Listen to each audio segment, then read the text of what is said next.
Well, Cambodia has raised the curtains on the 32nd SEA Games with a grand display of heart and culture. The country is hosting the Games for the very first time. For more, Alif Amshar joins us live from the Morodok Teko National Stadium in Phnom Penh. Alif, tonight's opening ceremony, well, that looks, sounds, and it is a grand affair, but is there a greater significance to what hosting the Games means for Cambodia? Well, very soon now that the Games are officially underway, it's an opportunity, a chance for Cambodia to reintroduce itself to the world. Now, we know this marks an important milestone in the country's history and, of course, a very huge step forward for its sporting scene. The sporting facility, the national stadium behind me, a tease of what Cambodia envisions itself to be.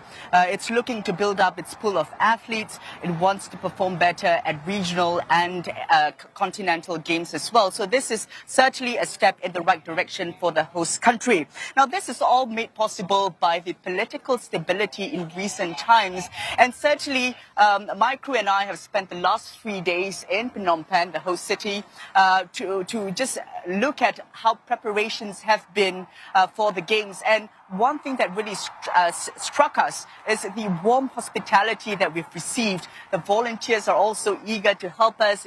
If we had any queries, they were always smiling and always there to answer those questions. And certainly that is the dedication and the passion that the locals here have when it comes to hosting these Games.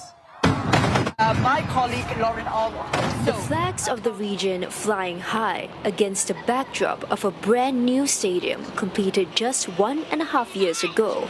Some final touches at the Morodok Teko Stadium is all set for the opening ceremony, as well as to host the track and field events.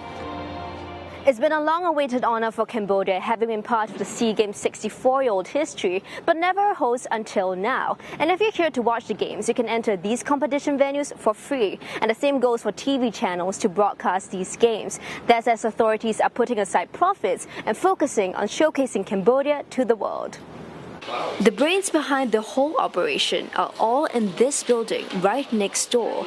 At the helm is this man with a walkie-talkie constantly by his side.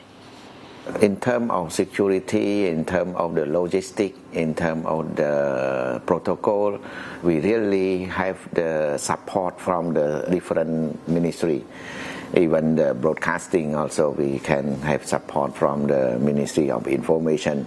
The police, the army also come support to the game. So that is not spend the money, but this is for proud our hosting country.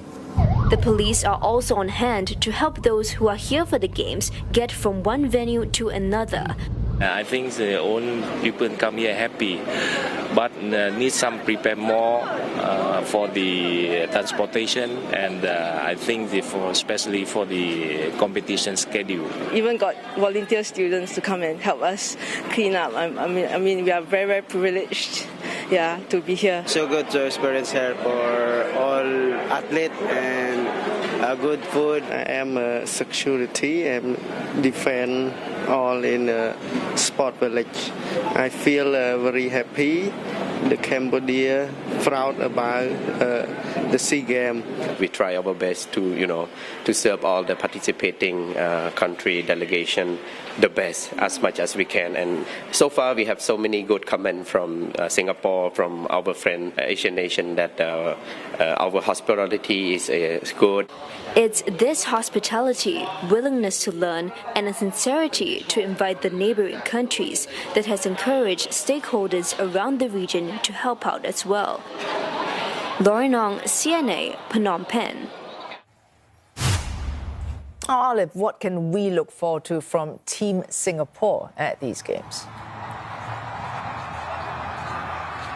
Well, lots to look forward to. Singapore is taking part in 30 sports, represented by more than 550 athletes, of whom more than half are making their games debut this time round. While the Singapore swimmers are expected to dominate in the pool once again, just as they've done so in previous games. We can also expect gold medals in sports like fencing, sailing, as well as silat. And one that I'll be keenly watching is the water polo event.